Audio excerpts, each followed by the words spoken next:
आज जो एमआर मठ को नहीं एते चर्चा एकदा श्रीमंदिर परिचालन यही मठर थिला विशेषाधिकार। शंकराचार्य पर श्री संप्रदायर प्रचार पर दाक्षिणात्य आसीथिबा रामानुजाचार्य दुईटी मठर प्रतिष्ठा करथिया बेले तन्मध्यरु एहा गोटिए। तांको प्ररोचना रे श्री जगन्नाथ को परम विष्णु भावे परिकल्पना करा जायथिबा इतिहास कहे। श्री अर्थलक्ष्मी वैष्णव चिंताधारा को जगन्नाथ संस्कृति उपर आरोपित करिथिबा श्री रामानुजंक समय रे ही श्रीमंदिर परिसर रे महालक्ष्मी मंदिर प्रतिष्ठा करा जायथिला।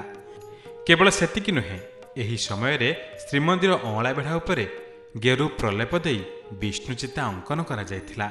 श्रीमंदिर रे हरि मंदिर चितार साम्य दक्षिण भारतर प्रसिद्ध विष्णु क्षेत्र तिरुमालार आराध्य विष्णु प्रतिमा श्री तिरुपति चिता सह साम्य रखे, जहा कुहे श्री जगन्नाथ को श्री विष्णुत्व आरोपित करने को रामानुजंक से समय प्रचेषा सक्षम होता।